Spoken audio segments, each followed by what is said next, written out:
चलिए तो राधे राधे बच्चों, आप लोग कैसे हैं। उम्मीद करते हैं कि आप लोग एकदम बढ़िया होंगे और आपका स्टडी लगातार चल रहा होगा। आप लोग के डिमांड पे आज से केमिस्ट्री का क्लास शुरू हो गया है ना। आप लोग का डिमांड था कि गुरुजी केमिस्ट्री भी पढ़ाया जाए, तो आज जो है बेसिक से बेसिक कंसेप्ट के साथ आप लोग को केमिस्ट्री का नॉलेज देंगे, ठीक है। यानी पहला चैप्टर अगर आप कहिएगा 10th क्लास का पहला चैप्टर केमिस्ट्री में, तो रासायनिक अभिक्रियाएं है ना एवं क्या है समीकरण। रासायनिक अभिक्रियाएं एवं क्या है समीकरण। आप देख लीजिए, यह भारती भवन का बुक है और प्लस NCERT भी इसमें ऐड है। चलिए आगे बढ़ते हैं। यह जो है पार्ट 1 एकदम बेसिक से सीख लो, एकदम बेसिक से सीख लो। देखिए सबसे पहले रासायनिक अभिक्रियाएं एवं समीकरण। रासायनिक अभिक्रियाएं एवं क्या है समीकरण, यह पहला चैप्टर है। यह दूसरा चैप्टर में हम लोग पढ़ेंगे अम्ल भास तथा लवण के बारे में, यह दूसरा चैप्टर। तीसरा में पढ़ेंगे धातु एवं अधातु के बारे में, और फोर्थ चैप्टर में पढ़ेंगे कार्बन तथा इसके यौगिक, और पांचवा चैप्टर में तत्वों का आवर्ती वर्गीकरण पढ़ेंगे, ठीक है। तो चलिए पहला चैप्टर, सबसे पहले रासायनिक अभिक्रियाएं के बारे में जानते हैं कि आखिर रासायनिक अभिक्रिया क्या है। तो समझिएगा, रस जोड़ आयन, क्या रस जोड़ आयन से क्या बना है रसायन, है ना। रस जोड़ आयन से क्या बना है, तो कहिएगा रस जोड़ आयन से बना है रसायन, जिसका शाब्दिक अर्थ क्या होता है, जिसका शाब्दिक अर्थ होता है रसों या द्रवों, जिसका शाब्दिक अर्थ होता है रसों या द्रवों, है ना। समझे कि नहीं, है ना। इसी का क्या किया जाता है अध्ययन किया जाता है। तो अगर आपसे कोई पूछे कि रासायनिक का अर्थ, कहिएगा कि रासायनिक रस जोड़ आयन से मिलकर बना है रासायनिक, रस जोड़ आयन से मिलकर क्या बना है रासायनिक, ठीक है। अगला, रासायनिक विज्ञान का जनक किन्हें कहा जाता है। आप बताइए, सभी चीज़ों का जनक तो होता है। अब रासायनिक जो है, रासायनिक जो चैप्टर पढ़ रहे, तो रासायनिक विज्ञान के जनक किन्हें कहा जाता है, तो याद रखिएगा एंटोनी लेवोजियर को कहा जाता है। एंटोनी लेवोजियर को कहा जाता है रासायनिक का, है ना, पितामह, रासायनिक का जनक, ठीक है। चलिए और आगे बढ़ते हैं, कुछ ज्ञान देते हैं। और यहाँ पर देखिए अब क्या लिखा गया है। लिखा गया है कि केमिस्ट्री जो है, आप केमिस्ट्री जो शब्द यहाँ पर पढ़ रहे हैं, रसायन शब्द की उत्पत्ति जो है, यानी केमिस्ट्री शब्द के जो उत्पत्ति हुआ है, ये यूनानी भाषा यानी कीमिया शब्द से हुई है। अच्छा, ये केमिस्ट्री जो हम लोग पढ़ रहे हैं, तो ये केमिस्ट्री शब्द की उत्पत्ति कहाँ से हुआ है, तो कहिएगा ये यूनानी भाषा से हुआ है, जिसका जो है ना शब्द, है ना, जो क्या कह सकते हैं यूनानी भाषा से हुई है, कीमिया शब्द से हुई है, जिसका अर्थ क्या होता है बच्चा जी, जिसका अर्थ होता है धातु निर्माण की तकनीक, जिसका अर्थ क्या होता है धातु निर्माण की तकनीक, ठीक है। अभी ये सब जो चीज़ है ना, बेसिक नॉलेज है, इसीलिए दे रहे हैं। टोटल बेसिक चीज़ इस चैप्टर में बताएंगे, जितना जो है 9th क्लास से भी रिलेशन जो है, अगर मान के चलिए इम्पोर्टेंट है, वो भी बताने का प्रयास करेंगे। अगला देखिए, रासायनिक विज्ञान किसे कहते हैं। रासायनिक विज्ञान किसे कहते हैं, तो सबसे पहले समझिए, विज्ञान की वह शाखा जिसके अंतर्गत पदार्थ के, है ना, देखिए फिर से पढ़ते हैं यहाँ, विज्ञान की वह शाखा जिसके अंतर्गत पदार्थ के संगठन, संरक्षण, गुण और रासायनिक अभिक्रियाएं के, है ना, द्वारा इनमें परिवर्तनों को अध्ययन किया जाता है उसे क्या कहते हैं? रासायनिक विज्ञान कहते हैं। आप डायरेक्ट समझिए, रासायनिक विज्ञान का मतलब होता है परिवर्तन करना। रासायनिक विज्ञान का मतलब क्या होता है? परिवर्तन करना। कुछ चीज़ जो है उसे परिवर्तन कर कर एक नया जो है तत्व या नया पदार्थ का निर्माण करता है, उसे क्या कहते हैं? उसे रासायनिक विज्ञान कहते हैं। ठीक है। और यहाँ पर देखिए, जैसे मान के चलिए एच, तो एच हो गया हाइड्रोजन। एच क्या हो गया? तो आप कहिएगा कि एच हो गया हाइड्रोजन। एच हो गया हाइड्रोजन। हाइड्रोजन के साथ O2 यानी ऑक्सीजन। तो हाइड्रोजन और प्लस ऑक्सीजन मिल गया तो क्या बन गया? तो ये बन गया H2O। क्या बन गया? H2O। H2O यानी क्या बन गया? जल बन गया। तो देखें कि एक तत्व दूसरे तत्व से संयोग करके एक नया जो है तत्व या नया पदार्थ का निर्माण करता है ना, उसे क्या कहते हैं? तो उसे ही विज्ञान कहते हैं। यानी परिवर्तन किया कि नहीं, बताइए। परिवर्तन कोई चीज़ कर दिया तो परिवर्तन करे तो वही चीज़ तो यहाँ पर कहलाएगा क्या? वही चीज़ रासायनिक विज्ञान कहलाएगा। जो चीज़ परिवर्तन कर देगा वही क्या कहलाएगा? रसायन विज्ञान कहलाएगा। ठीक है। यहाँ पर एक उदाहरण दिए हैं। एक उदाहरण क्या दिए हैं कि अगर हाइड्रोजन के साथ ऑक्सीजन आप मिलाते हैं तो क्या बन जाता है? H2O यानी जल का निर्माण होता है। अगर बताइए कार्बन, C से क्या होता है? तो C से कार्बन होता है। अगर कार्बन के साथ O2 ऑक्सीजन मिलाइएगा तो क्या बन जाएगा? CO2 यानी कार्बन डाइऑक्साइड बन जाएगा। ठीक है। चलिए और आगे बढ़ने का प्रयास करते हैं। तो रासायनिक विज्ञान का अर्थ यही है कि यह परिवर्तन करता है। रासायनिक विज्ञान क्या करता है? परिवर्तन करता है। याद हो गया। चलिए और आगे बढ़ते हैं। अब यहाँ पर समझिए वर्गीकरण। वर्गीकरण यहाँ पर समझिए, है ना। वर्गीकरण किस प्रकार से किया गया है? अगर मान के चलिए कि पहले पदार्थ पढ़ते हैं। पहले क्या पढ़ते हैं? पदार्थ। तो पदार्थ को कितने भागों में बांटा गया? तो कहिएगा कि पदार्थ को 2 भागों में बांटा गया। पदार्थ को कितने भागों में बांटा गया? तो कहिएगा कि पदार्थ को 2 भागों में बांटा गया। एक भौतिक वर्गीकरण और एक क्या है? रासायनिक वर्गीकरण। यानी भौतिक में और रसायन में दोनों में बांटा गया। अब कहिएगा कि भौतिक में क्या क्या आता है? तो भौतिक में आ जाता है ठोस, द्रव और क्या आ जाता है? गैस, है ना। भौतिक में क्या आ जाता है? ठोस, द्रव और गैस। अब यहाँ पर समझिएगा, रासायनिक हम लोग पढ़ रहे हैं तो रासायनिक में आता है एक शुद्ध पदार्थ और एक आता है मिश्रण। अच्छा, शुद्ध पदार्थ में, है ना, शुद्ध पदार्थ भी 2 भाग में, एक होता है तत्व और दूसरा क्या होता है? यौगिक। अब मिश्रण जो है एक समांगी मिश्र, है ना, समांगी माध्यम और एक विसमांगी माध्यम हम लोग पढ़ेंगे। यहाँ तक क्लियर हुआ। अब देखिए तत्व जो है, ये तत्व 3 प्रकार के, धातु, अधातु एवं उपधातु। जे उपधातु कितना? उपधातु 7 होते हैं। लेकिन यह जो चैप्टर, एक चैप्टर है। धातु और अधातु ये एक चैप्टर है। ठीक है। अब यहाँ पर देखिए यौगिक क्या है? तो यौगिक जो है, यौगिक भी 2 भागों में बांटा गया है। एक कार्बनिक और एक क्या है? एक अकार्बनिक है। एक कार्बनिक और एक अकार्बनिक है। ठीक है। यहाँ पर इस तरीक़ा से वर्गीकरण किया गया है। अब इसमें जो जो चीज़ इम्पोर्टेंट है वह जो है बताने का आपको प्रयास करते हैं। सबसे पहले हम लोग पढ़ते हैं पदार्थ। सबसे पहले क्या पढ़ते हैं? पदार्थ। पदार्थ किसे कहते हैं इसके बारे में जानना बेहद ज़रूरी है। ठीक है।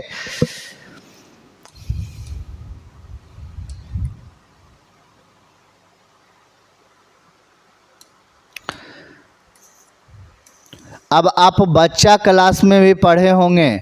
अगर छोटा बच्चा में भी पढ़े होंगे तो पता होगा कि पदार्थ किसे कहते हैं, है ना। अब पदार्थ का परिभाषा जानना बेहद ज़रूरी है, और परिभाषा जो है आप लोग को बचपन से याद होगा, लेकिन यह परिभाषा में कुछ दम है। यह परिभाषा में क्या है, कुछ दम है, समझिए। कह रहा वह प्रत्येक वस्तु जो स्थान घेरती है, वह प्रत्येक वस्तु जो स्थान घेरती है, जिसका क्या, जिसका द्रव्यमान होता है और जिसे हम अपनी पांचों इंद्रियों से महसूस करते हैं, जिसे हम, है ना, अपनी पांचों इंद्रियों से क्या करते हैं, महसूस करते हैं, उसे पदार्थ कहते हैं। आप तो इतना याद किए होंगे कि जो स्थान घेरती है, रुकावट पैदा करती है, उसे पदार्थ कहते हैं। क्या आप यह पढ़े हैं, जिसे अपनी पांचों इंद्रियों से महसूस करते हैं, जिसे पांचों इंद्रियों से महसूस करते हैं, उसे भी पदार्थ कहते हैं। ठीक है, पांचों इंद्रियों से। अच्छा, रुकावट पैदा करती है, वह स्थान घेरती है। आपको पता है कि हवा जो है कितना स्थान घेरती है, कितना रुकावट पैदा करती है, पता तो नहीं चल रहा है। तो यानी उसको क्या महसूस कर रहे हैं, है ना। मेरे बगल में हवा है, आपके बगल में भी हवा होगा, यानी हवा तो सभी जगह है, लेकिन स्थान कितना घेर रही है पता चल रहा है नहीं। तो यानी कि कह सकते हैं उसे क्या कहते हैं, महसूस कर रहे हैं। क्या कर रहे हैं, महसूस कर रहे हैं। तो जिसे महसूस करते हैं आप उसे क्या कहिएगा, पदार्थ कहिएगा। तो यानी पांचों ज्ञान इंद्रियों से देखते हैं, है ना, पांचों ज्ञान इंद्रियों से महसूस करते हैं, देखते नहीं, महसूस करते हैं, उसे क्या कहते हैं, पदार्थ कहते हैं। तो पदार्थ का डिफिनेशन याद होना चाहिए। एक बार और रिपीट करते हैं कि वह पदार्थ, है ना, वह प्रत्येक वस्तु जो स्थान घेरती है और जिसका द्रव्यमान होता है, यानी कुछ ना कुछ वजन होता है ना। यानी हवा भी ले लीजिए तो उसका भी कुछ ना कुछ वजन है। आप गुब्बारे में भरकर तौल के देखिए, उसका भी कुछ ना कुछ वजन है। ठीक है, और जिसे हम अपनी पांचों इंद्रियों से महसूस करते हैं, उसे पदार्थ कहते हैं। अब पदार्थ में हवा हो गया, भोजन हो गया, पत्थर हो गया, जल हो गया, इत्यादि जो है, इत्यादि और भी जो है बहुत सारे चीज़ जो है पदार्थ हैं, और भी बहुत सारे चीज़ क्या है, पदार्थ हैं। ठीक है, चलिए और आगे हम लोग बढ़ने का प्रयास करते हैं।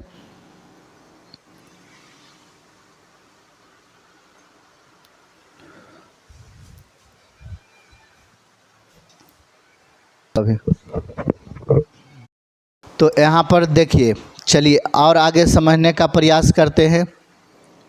अब यह समझिए, यह जो है काफ़ी जो है इजी चीज़ है। अब इसको समझ जाइएगा तो आपको कुछ समझ में आएगा चीज़ें, है ना। पदार्थ की तीन अवस्था होती है। पदार्थ की कितनी अवस्था, तीन अवस्था। अच्छा, पदार्थ के तीन अवस्था होती है, बिल्कुल नहीं।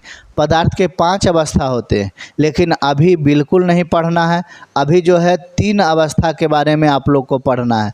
तो पहला ठोस, दूसरा द्रव और तीसरा क्या है, गैस।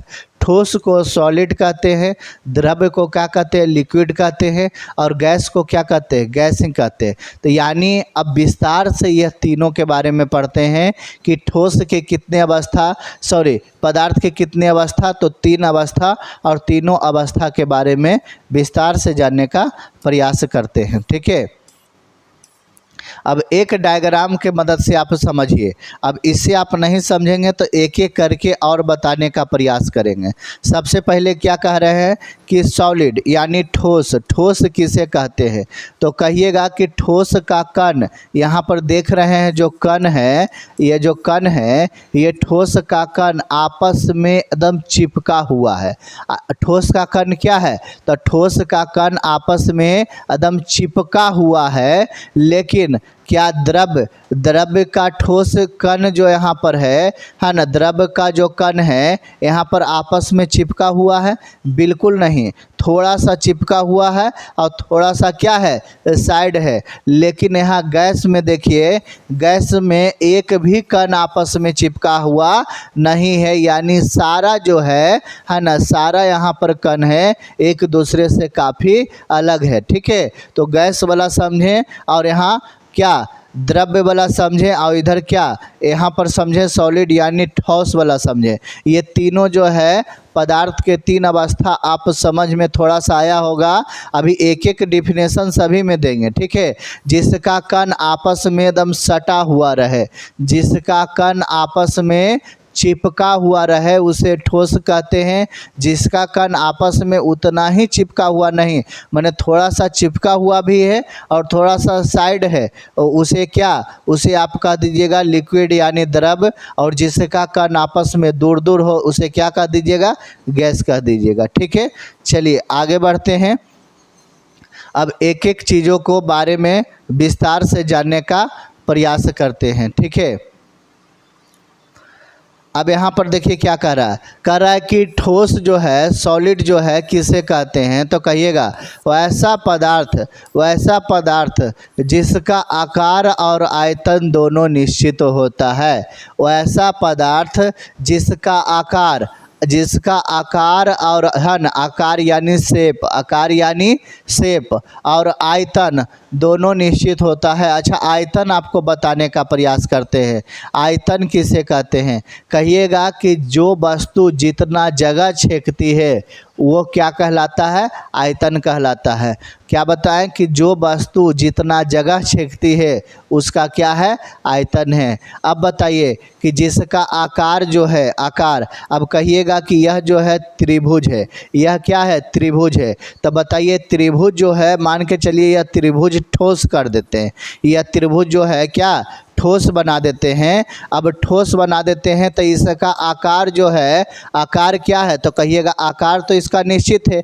ये त्रिभुज है तो त्रिभुज ही रहेगा, है ना। आकार क्या है, निश्चित है। इसको तो है ना, इसको तो मरोड़ के जो है ना, वृत्त तो नहीं बना सकते हैं ना। तो ये त्रिभुज है यानी ठोस है, तो इसका आकार भी क्या रहेगा, इसका आकार निश्चित रहेगा। लेकिन आप बताइए इसका आयतन, यह जो जगह जो छेक रही है, क्या यह इतना ही जगह छेकेगी कि और बड़ा जगह छेकेगी, यानी धीरे धीरे बढ़ते जाएगा, तो बिल्कुल नहीं, है ना। यानी इसका आयतन भी क्या रहेगा, उतना ही रहेगा। तो आयतन भी जिसका निश्चित हो और आकार भी जिसका निश्चित हो उसे क्या कहते हैं, तो उसे कहते हैं ठोस। उसे क्या कहते हैं, ठोस कहते हैं। समझ में आया। जिसका आकार और आयतन दोनों क्या हो, जिसका आकार निश्चित हो और आयतन निश्चित हो उसे क्या कहते हैं, ठोस कहते हैं। ठोस आपको समझ में आया होगा, है ना। अगर आप लीजिएगा, कलम ले लीजिए, किताब ले लीजिए, बर्फ़ ले लीजिए, है ना, यानी ठोस के कैटेगरी में ले लीजिए आप लोग, ठीक है। तो ठोस का डिफिनेशन याद हो गया कि जिसका आकार और आयतन दोनों क्या होता है, जिसका आकार और आयतन दोनों क्या होता है, निश्चित होता है, उसे ठोस कहते हैं। याद हो गया। चलिए यहाँ पर देखिए एक लिखे थे कि जितना बड़ा वस्तु उतना जगह घेरती है, जितना बड़ा वस्तु उतना जगह घेरती है, ठीक है। चलिए अब देखिए द्रव यानी लिक्विड, है ना। द्रव यानी लिक्विड किसे कहते हैं, तो कहना है कि वैसा पदार्थ जिसका आकार अनिश्चित हो। आकार जो है बदलते रहता, अनिश्चित माने क्या कहिएगा आप, बदलते है ना, बदलते रहता है, ठीक है। तो कहिएगा कि वैसा पदार्थ जिसका आकार अनिश्चित यानी बदलते रहे, लेकिन उसका आयतन क्या हो, उसका आयतन निश्चित हो, उसका आयतन क्या हो, निश्चित हो, तो वो क्या कहला जाए, है ना, वो क्या कहलाएगा, द्रव्य कहलाएगा। अच्छा आप देखिए, सबसे पहले एक आप तसली ले लीजिए, तसली ले लिए और तसली में जो है 1 केजी चावल बनाइए, है ना। तसली में 1 केजी चावल बनाइए, तो ये 1 केजी जो चावल है ना वो आयतन है। 1 केजी जो चावल है वो क्या है, आयतन है। और जो तसली देख रहे हैं ना ये आकार है ना।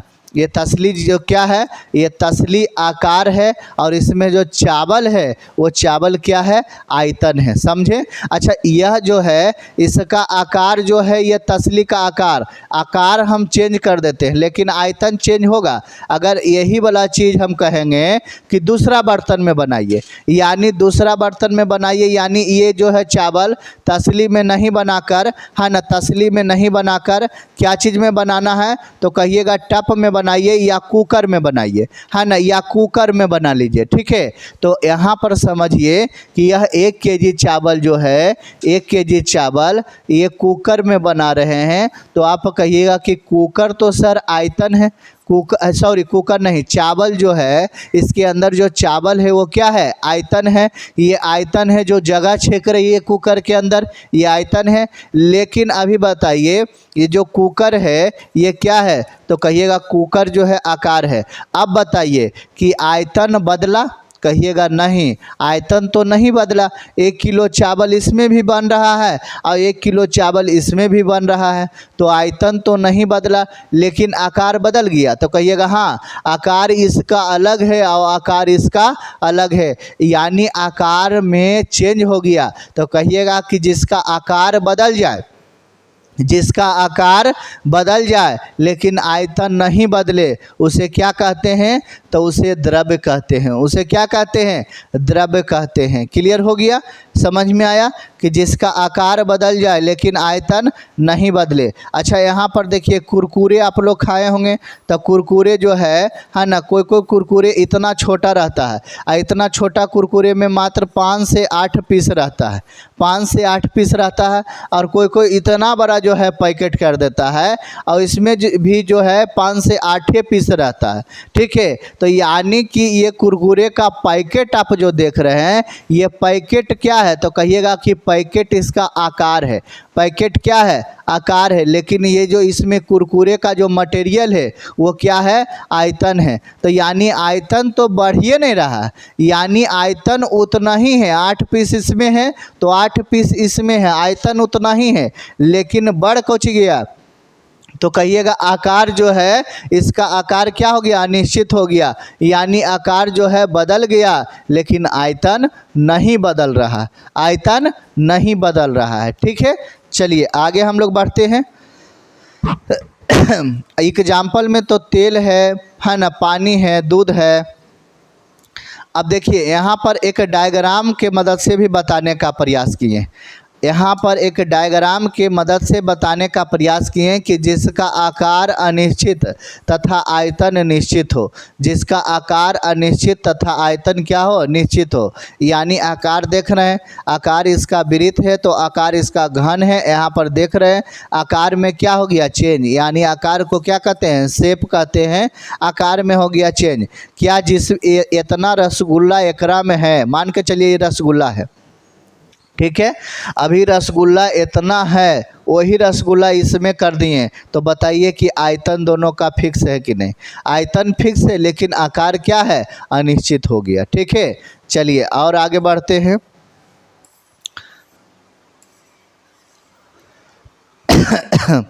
समझ में आपको आ रहा होगा, समझ में आपको बिल्कुल आ रहा होगा, बेसिक तरीके से बताने का प्रयास कर रहे हैं।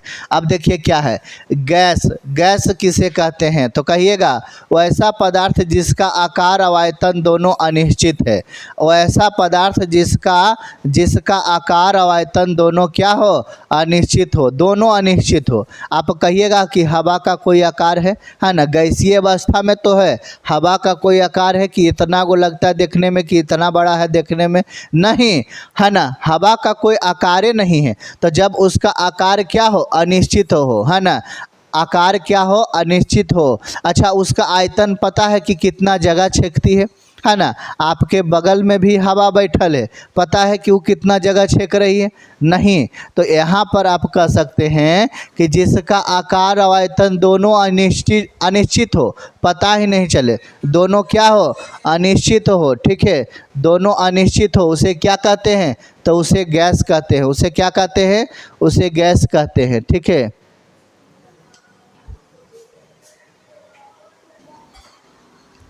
तो यहाँ पर समझें, यहाँ पर समझें कि गैस वाला भी कंप्लीट हो गया, यानी तीनों चीज़ ठोस, द्रव और गैस। अब एक बार में याद करते हैं, गैस किसे कहते हैं, तो कहना है कि जिसका आकार और आयतन दोनों अनिश्चित होता है।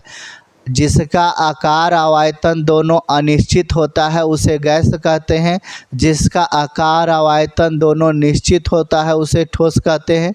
और यहाँ पर जो है दूसरा क्या बताया है, तीसरा, कि जिसका आकार क्या हो, अनिश्चित हो, लेकिन आयतन क्या हो, निश्चित हो, उसे क्या कहते हैं, तो उसे द्रव्य कहते हैं। उसे क्या कहते हैं, द्रव्य कहते हैं। ठीक है, चलिए, तो यह तीनों हो गया। अब चलिए यहाँ पर समझिए, कह रहा है कि शुद्धता के आधार पर पदार्थ के दो प्रकार होते हैं। शुद्धता के आधार पर पदार्थ कितने प्रकार के, दो प्रकार के। एगो शुद्ध पदार्थ और एगो क्या होते हैं, अशुद्ध पदार्थ। दो प्रकार के होते हैं। बेसिक से आपको देखिए बताने का प्रयास कर रहे हैं, बेसिक से इसलिए बताने का बेसिक से प्रयास कर रहे हैं ताकि अगर केमिस्ट्री में सबसे पहले ये सब चीज़ों को आप नहीं समझिएगा तो आगे अगर कोई चीज़ बताएंगे तो आपको समझ में नहीं आएगा, थोड़ा सा कम आएगा। लेकिन चलिए बेसिक हम लोग जान लेते हैं। बेसिक से आपको क्या कोई दिक्कत है, नहीं है, और ज़्यादा समझ में आ जाएगा, रिपीटेड हो जाएगा चीज़। जो 9th क्लास में भी पढ़े थे वो भी चीज़ क्या हो जाएगा, रिपीट हो जाएगा। और अगर थोड़ा सा अच्छा लग रहा होगा क्लास तो कृपया करके सब्सक्राइब कर दीजिएगा ना, तो हमें और ऊर्जा मिलेगा, मोटिवेशनल मिलेगा, है ना, बनाने, है ना, वीडियो और नया नया बनाने का प्रयास करेंगे। कृपया करके सब्सक्राइब कर दीजिए और लाइक बटन भी दबा दीजिए। और चलिए आगे पढ़ते हैं। तो शुद्ध पदार्थ और अशुद्ध पदार्थ देखें। ठीक है, शुद्ध पदार्थ किसे कहते हैं, कह रहा है कि जो एक ही कण से मिलकर बना है उसे शुद्ध पदार्थ कहते हैं। जो एक ही कण से मिलकर बना है उसे क्या कहते हैं, शुद्ध पदार्थ कहते हैं। अभी क्या कहिएगा, सोना है, पानी है, लोहा इत्यादि, ये सब शुद्ध पदार्थ है। ये सब क्या है, शुद्ध पदार्थ है। ठीक है, अब अशुद्ध पदार्थ क्या क्या है, तो अशुद्ध पदार्थ देख लीजिए। अशुद्ध पदार्थ क्या क्या है, कहिएगा कि जिन पदार्थों का निर्माण अन्य पदार्थों के कणों के मिलने से होता है उसे अशुद्ध पदार्थ कहते हैं। उसे क्या कहते हैं, उसे अशुद्ध पदार्थ कहते हैं। जैसे हवा, सेब का रस, है ना। हवा जो है, हवा क्या है, तो हवा कहिएगा अशुद्ध पदार्थ है। इसमें नाइट्रोजन जो है, नाइट्रोजन सर जी 78% है। इसमें जो है ऑक्सीजन जो है 21% है। यहाँ पर जो है ना, क्या कहिएगा, कार्बन डाइऑक्साइड यानी CO2 कितना है, तो कहिएगा 0.03% है। इतना जो है हम लोग लेते हैं, इतना जो है हम लोग क्या करते हैं, लेते हैं। तो यानी ऑक्सीजन यानी जो हवा है वो हवा क्या है, शुद्ध पदार्थ है, क्योंकि इसमें मिला हुआ है। क्या है, मिला हुआ, एक ही कण से नहीं बना है। और एक कण से जो बना हुआ रहेगा उसे शुद्ध पदार्थ कहेंगे, लेकिन ये कण से नहीं बना हुआ इसीलिए इसे अशुद्ध पदार्थ कहेंगे। तो अशुद्ध पदार्थ जो है, अशुद्ध पदार्थ में क्या होगा, तो अशुद्ध पदार्थ में कहिएगा हवा होगा, सेब का रस होगा। सेब का रस जो है, सेब का रस में इसमें क्या होता है, सेब का रस में पानी और प्लस है ना शर्करा की मात्रा होती है, यानी कि मीठा इसमें होता है। तो यानी कि मिश्री की भी मात्रा और पानी, तो दोनों मिला हुआ है तो अशुद्ध हो जाएगा। नाली के पानी आप देखिए अशुद्ध पदार्थ है कि नहीं है, है ना, उसमें मिला हुआ है, तो यानी कि अशुद्ध पदार्थ वही सब चीज़ है। ठीक है, चलिए आगे बढ़ते हैं। आगे कह रहा है कि शुद्ध पदार्थ दो प्रकार के होते हैं। अब शुद्ध पदार्थ दो प्रकार के होते हैं। पहला हो गया तत्व, दूसरा हो गया यौगिक। तत्व को इंग्लिश में एलिमेंट कहते हैं और यौगिक को कंपाउंड कहते हैं। तत्व किसे कहते हैं, कहिएगा तत्व उन शुद्ध पदार्थों को कहते हैं जो केवल एक ही तरह के परमाणुओं से बने होते हैं। जो केवल एक ही तरह के परमाणुओं से बने होते हैं उसे तत्व कहते हैं। उसे क्या कहते हैं, तत्व कहते हैं। जस्ट इसका उल्टा देखिए, यौगिक में चलते हैं, लेकिन यौगिक से पहले यहाँ पर कुछ जो है बेसिक नॉलेज जानते हैं। कह रहा है क्या कि परमाणु से भी छोटा कण, कहा गया है ना कि परमाणु से छोटा कण नहीं होता है, तो परमाणु से भी छोटा कण होते हैं जिसे इलेक्ट्रॉन, प्रोटॉन और न्यूट्रॉन कहते हैं। ठीक है, तो बताइए, अब यहाँ पर थोड़ा सा जानकारी विशेष रूप से देने का प्रयास किए हैं कि इलेक्ट्रॉन पर ऋण आवेश होता है। अगर पूछ दिया कि इलेक्ट्रॉन पर क्या होता है, तो यहाँ पर इलेक्ट्रॉन पर क्या होता है, तो इलेक्ट्रॉन पर ऋण आवेश होता है। लेकिन प्रोटॉन पर क्या होता है, तो कहिएगा प्रोटॉन पर धन आवेश होता है। प्रोटॉन पर क्या होता है, धन आवेश होता है। अच्छा, एक चीज़ यहाँ पर बेसिक दिए हैं कि इलेक्ट्रॉन का खोजकर्ता कौन है, बताइए। तो इलेक्ट्रॉन का खोजकर्ता जे थॉमसन, इलेक्ट्रॉन का खोजकर्ता जे थॉमसन है। अब बताइए कि प्रोटॉन का खोज किसने किया था, तो कहिएगा कि प्रोटॉन का खोज तो गोल्डस्टीन किया ही था, प्रोटॉन का खोज गोल्डस्टीन किया ही था। अब वो खोजने के बाद दूसरा को दिखाने के लिए गया, तो रदरफोर्ड उसको नाम रख दिया। बात समझे? यानी कहिएगा कि प्रोटॉन का नाम किसने रखा था, तो रदरफोर्ड ने प्रोटॉन का नाम रखा था। लेकिन खोजा था किसने, तो कहिएगा गोल्डस्टीन ने खोजा था, गोल्डस्टीन ने खोजा था। ठीक है, उसके बाद देखिए क्या कह रहा है, न्यूटन कह रहा है, न्यूटन का खोजकर्ता कौन है, जेम्स चैडविक है। न्यूटन का खोजकर्ता कौन है, जेम्स चैडविक है। यहाँ पर तीनों का खोजकर्ता भी याद करवा दिए। और यहाँ पर जो था कि परमाणु से छोटा कण नहीं होता है, तो यहाँ पर आप कहिएगा, है ना, परमाणु से भी छोटा कण इलेक्ट्रॉन, प्रोटॉन और न्यूट्रॉन होते हैं। ठीक है, चलिए अब यहाँ पर समझिए यौगिक किसे कहते हैं, यानी कंपाउंड किसे कहते हैं। तो वह पदार्थ जो दो या दो से अधिक तत्वों के परमाणुओं के निश्चित अनुपात में रासायनिक संयोग से बनते हैं, उन्हें यौगिक कहते हैं। यानी निश्चित अनुपात का मतलब हुआ कि चावल जैसे खीर बनाते हैं, तो खीर में कितना चीनी देना चाहिए, ये निश्चित अनुपात है ना। चावल बना रहे हैं तो उसमें कितना पानी देना चाहिए, ये निश्चित अनुपात है। शरबत बना रहे हैं तो उसमें कितना चीनी देना चाहिए, ये सब निश्चित अनुपात है। अगर आप अनिश्चित में बनाइएगा, यानी कि आप 1 लोटा पानी ले लीजिएगा और 1 बोरा चीनी को घोल दीजिएगा, बताइए ये निश्चित है, ये बिल्कुल निश्चित नहीं है। तो निश्चित अनुपात का मतलब होता है कितना दोनों होना चाहिए। ठीक है, तो वही चीज़ कह रहा है यहाँ पर यौगिक में। अब यौगिक जो है 2 प्रकार के होते हैं। यौगिक कितने प्रकार के, 2 प्रकार के कह रहा है। सहसंयोजक बंधन एक होता है, एक आयनिक बंधन होता है। अब दोनों को विस्तार से थोड़ा सा नीचे पढ़ाएंगे। अब इसके पहले देखिए, इसके पहले आप समझिए मिश्रण जो है, तो कहिएगा मिश्रण 2 या 2 से अधिक पदार्थों को, है ना, 2 या 2 से अधिक पदार्थों का संयोग होता है जो रासायनिक रूप से नहीं किया जा सकता है।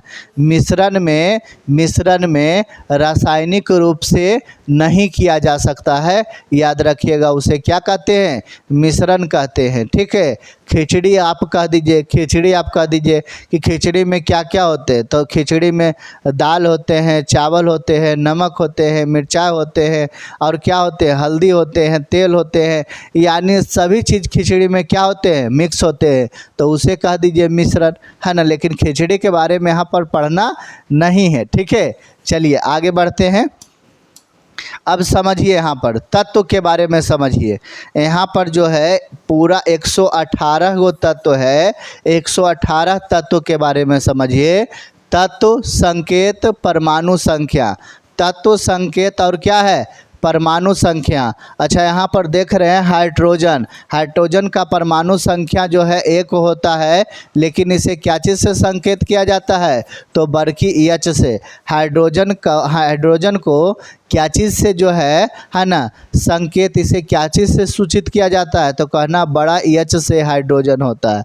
ठीक है ना। यहाँ पर क्या लिखा है, हीलियम। हीलियम के क्या कह दीजिएगा, He। हीलियम के क्या कहिएगा, He। इसका परमाणु संख्या कितना हो जाएगा, तो इसका परमाणु संख्या 2 हो जाएगा। लिथियम, लिथियम Li, इसका परमाणु संख्या कितना हो जाएगा, 3 हो जाएगा। इस प्रकार से 118 तत्व के बारे में पढ़ना है। लेकिन आप एक चीज़ बताइए, क्या 118 तत्व में आप बता सकते हैं कि कितना धातु है, कितना अधातु है, कितना उपधातु है? अभी तो बताएं उपधातु 7 होते हैं, लेकिन क्या आप छांट के बता सकते हैं, ये चीज़ों को आप समझ सकते हैं? अब यहाँ पर भी बताने का प्रयास करते हैं, ठीक है, यहाँ पर भी बताने का। यहाँ पर देखिए, आपको जब PDF लीजिएगा, आप अगर PDF लीजिएगा, PDF का है ना, कैसे लीजिएगा, तो 7903811309 इस पर फ़ोन कर आप PDF जो है व्हाट्सएप ग्रुप में आप जुट के है ना PDF ले सकते हैं। ये PDF में टोटल जो है 118 तत्व दिया गया है। कितना है, 118 तत्व दिया गया है, 118 तत्व दिया गया है, ठीक है। उसका संकेत भी दिया गया है, 118 तत्व प्लस उसका संकेत भी दिया गया है। अब यहाँ पर ही समझिए कि यहाँ पर ही कह रहा है कि जिसके अंत में यम आ जाए उसे धातु कहते हैं। देखिए कितना बढ़िया जो है। अब 118 तत्व में कौन सा जो है धातु है, कौन सा अधातु है, पहचान कैसे करें? तो 90% जो है यह ट्रिक काम करता है, 10% ऐसा है जो कि अपवाद में चलता है ना। अब यहाँ पर समझिए, है ना, क्या कहना है कि जिसके अंत में यम हो उसे अधातु कहते हैं। अब उदाहरण के दृष्टि से यहाँ पर देखिए 1-2 चीज़ लिए हैं। कहिएगा सर सोडियम, यम आ गया लास्ट में, सोडियम यम आ गया लास्ट में, तो कहिएगा जब यम आ जाए तो वह धातु है, पहचान लिए। अब देखिए दूसरा, अगर कहिएगा कि सर पोटेशियम, पोटेशियम यम आ गया, धातु है। अब कहिएगा है ना क्या मैग्नीशियम, यम आ गया, धातु है। अब कहिएगा क्या एल्युमिनियम, यम आ गया, धातु है। बताइए कितना बढ़िया जो है ट्रिक है धातु के पहचानने का। अब तो आप 118 तत्व में सब जो है धातु आप खोज लीजिएगा आराम से, है ना। 118 तत्व में आप धातु को खोजिए, धातु ढूंढ कर जो है कमेंट में बताने का प्रयास करिए कि इतना धातु होता है। अच्छा, अधातु वाला भी बताइए सर। धातु जब बता दिए तो अधातु भी बताइए। तो कहना है कि जिसके अंत में न आ जाए, जिसके अंत में न आ जाए उसे अधातु कहते हैं। उसे क्या कहते हैं, अधातु कहते हैं। जैसे देखिए हाइड्रोजन, हाइड्रोजन, देखिए अगला देखिए है ना नाइट्रोजन, ऑक्सीजन, ब्रोमीन, है ना आयोडीन इत्यादि, जिसके लास्ट में न आ जाए। अच्छा, धातु कहते किसको हैं? तो जो चमकीला होता है, जिसे कूटा और थोड़ा जाता है। अब कहिएगा कि नमक भी चमकीला, तो अपवाद में है, अपवाद में यह अधातु है। जैसे अपवाद में हीरा भी क्या है, अधातु है, हीरा भी क्या है, अधातु है। तो ये अपवाद में ये सब है, ठीक है, एक आगो अपवाद में होता है। लेकिन याद रखिए कि जिसके लास्ट में न आ जाए वो क्या हो जाएगा, अधातु हो जाएगा। तो आयोडीन के लास्ट में भी न आ रहा है, अधातु हो गया। चलिए आगे बढ़ते हैं। यहाँ पर देखिए कुछ बातें कह रहा है क्या कि गैस अवस्था में पाए जाने वाले सभी तत्व अधातु होते हैं। गैसीय अवस्था में जो भी चीज़ पाएगा, गैसीय अवस्था में पाए जाने वाला सभी चीज़ अधातु होते हैं। क्या होते हैं, अधातु होते हैं, ठीक है। अगला यहाँ पर देखिए अपवाद में एक्सपेक्शन, है ना। अपवाद में देखिए क्या कह रहा है कि हीलियम जो है, हीलियम लास्ट में क्या आ रहा है, यम आ रहा है। लेकिन बताए थे कि यम आए तो क्या कहिएगा, धातु। लेकिन ये अपवाद में है ना। कहे थे 10% ऐसा होता है कि वो अपवाद वाला होता है, याद रखिएगा। तो इसके लास्ट में यम आ रहा है, लेकिन ये क्या है, अधातु है। ऐसे कुछ हैं, है ना। टोटल जो है 10% ऐसे हैं। अच्छा, उपधातु कौन सा है? तो कहिएगा उपधातु ब्रॉन, है ना, और क्या है, जर्मेनियम, और क्या है, आर्सेनिक, और क्या है, सिलिकॉन, और क्या है, टेलीनियम, और क्या है, एंटीमनी, और क्या है, पोलोनियम। ये 7 जो है आपका क्या है, उपधातु। 7 क्या है, उपधातु हैं। ठीक है, अभी टोटल बताएंगे कि धातु भी कितने हैं और अधातु भी कितने हैं, टोटल बताने का प्रयास करेंगे। अब यहाँ पर देखिए, कह रहा है कि कार्बन एक अधातु है। कार्बन क्या है, तो कार्बन एक अधातु है। ठीक है, अब यह प्रश्न ऑब्जेक्टिव में ना जाने कई बार पूछा गया है कि कार्बन एक अधातु है ना, बहुत बार पूछा गया है कि कार्बन एक अधातु है। अब यहाँ पर समझिए, किस तत्व को किस तत्व को चाकू से काटा जा सकता है। देखिए, बार बार यह प्रश्न पूछा जाता है कि किस तत्व को चाकू से काटा जा सकता है, तो कहिएगा है ना, लिथियम को, सोडियम को और पोटेशियम को। लिथियम, सोडियम और पोटेशियम को चाकू से काटा जा सकता है। ठीक है, चाकू से काटा जा सकता है, याद रखिएगा। अच्छा, कार्बन के मुख्य 2 अपरूप होते हैं, एक हीरा और दूसरा ग्रेफाइट, है ना।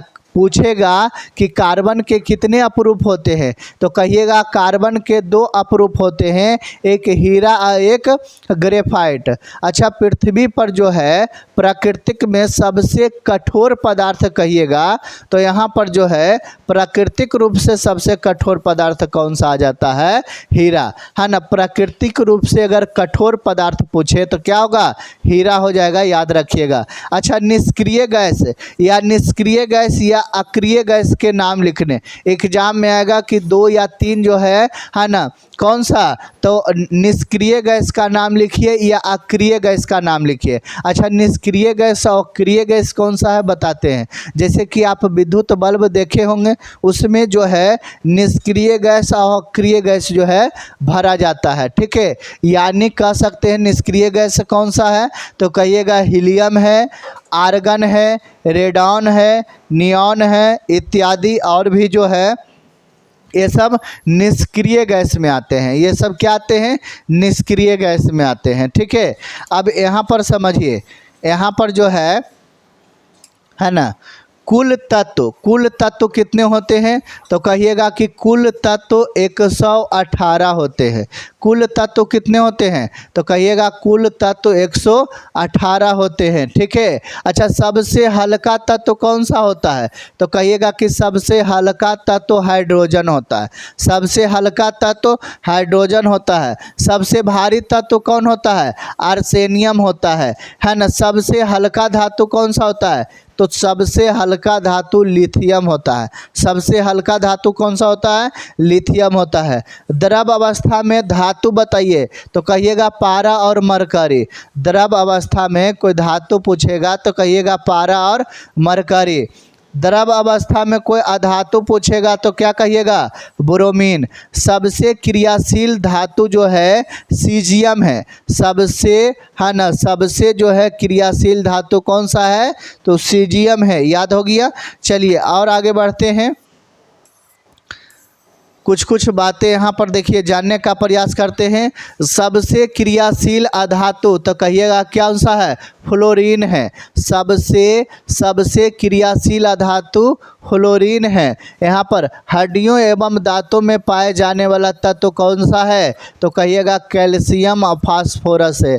कैल्शियम और फास्फोरस है। अच्छा, विद्युत का जो है अच्छा सुचालक कौन सा होता है, तो कहिएगा Ag यानी चांदी, है ना। उसका बाद Cu यानी कॉपर, Al यानी एल्युमिनियम। विद्युत का सुचालक अधातु बताइए, तो कहिएगा ग्रेफाइट। क्या कहिएगा, ग्रेफाइट। सर्वाधिक उपलब्ध जो है तत्व का नाम बताइए। सबसे, अगर कोई कहे कि सबसे ज़्यादा जो है, सबसे ज़्यादा कौन सा तत्व है, तो कहिएगा सबसे ज़्यादा ऑक्सीजन है। ऑक्सीजन सभी जगह है। ऑक्सीजन क्या है, ऑक्सीजन सभी जगह है, यानी सबसे ज़्यादा जो है तत्व ऑक्सीजन है। सबसे ज़्यादा तत्व कौन सा है, ऑक्सीजन है। अच्छा, सबसे ज़्यादा धातु यानी सर्वाधिक उपलब्ध धातु कौन सा है, तो एल्युमिनियम। एल्युमिनियम सबसे ज़्यादा है। एल्युमिनियम क्या है, सबसे ज़्यादा है? तो कहिएगा कौन सा तत्व सबसे ज़्यादा है, सॉरी कौन सा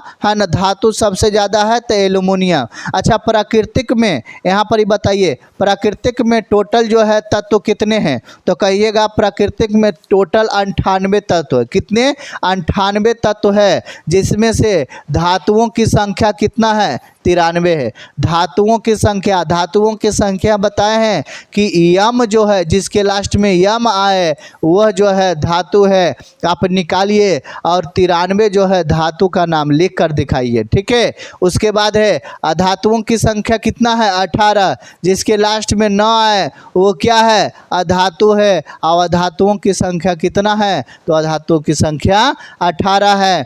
अब बताइए उपधातु की संख्या कितना है? तो ये उपधातु 7 जो है लिखा दिए, उपधातुओं की संख्या 7 है। अच्छा, शोषण कैसे है ना, कैसी रासायनिक अभिक्रिया है? तो कहिएगा ऊष्माक्षेपी अभिक्रिया है। कौन सा है? ऊष्माक्षेपी अभिक्रिया है। ऑक्सीजन का संयोग कर क्या कहलाता है? तो कहिएगा ऑक्सीकरण कहलाता है। क्या कहलाता है? ऑक्सीकरण कहलाता है। ये सारा ऑब्जेक्टिव प्रश्न याद रखिएगा, बहुत काम आएगा। 2 निष्क्रिय गैस का नाम तो अभी बताएं, हीलियम और क्या हो जाएगा?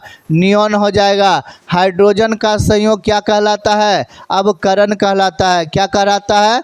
अवकरण कहलाता है। इलेक्ट्रॉन का त्याग कर क्या कहलाता है? तो ऑक्सीजन या अवकरण कहलाता है। किसी पदार्थ का 2 या 2 से अधिक भागों में टूटना क्या कहलाता है? तो कहिएगा वियोजन कहलाता है। क्या कहलाता है? वियोजन। ये सब डायरेक्ट ऑब्जेक्टिव में प्रश्न पूछता है, डायरेक्ट ऑब्जेक्टिव में प्रश्न जो है आएगा। एक धातु का दूसरे धातु में प्रतिस्थापन हो जाना क्या कहलाता है? कहना है विस्थापन अभिक्रिया कहलाता है। कौन सा अभिक्रिया कहलाता है? विस्थापन अभिक्रिया कहलाता है। ठीक है, अब यहाँ से जो है कल जो है बताने का प्रयास करेंगे ज्वलन के बारे में। ज्वलन के बारे में अब विस्तार से बताएंगे कि देखिए ये आग जो आप देख रहे हैं ना, इसमें कहाँ पर ही छुएं कि हमको जो है हाथ नहीं जलेगा, है ना? कहाँ छुएं कि हाथ नहीं जलेगा। अब इसके बारे में कल विस्तार से बताएंगे और छू कर बताएंगे, तब पता चलेगा कि जो है ज्वलन कहाँ पर होता है। ठीक है, चलिए मिलते हैं नेक्स्ट वीडियो में। जय हिंद, जय भारत। कैसा लगा यह वीडियो कमेंट कर आप ज़रूर बताइए। नोट्स लेने के लिए 7903811309 पर आप मैसेज कर नोट्स ले सकते हैं। चलिए, जय हिंद।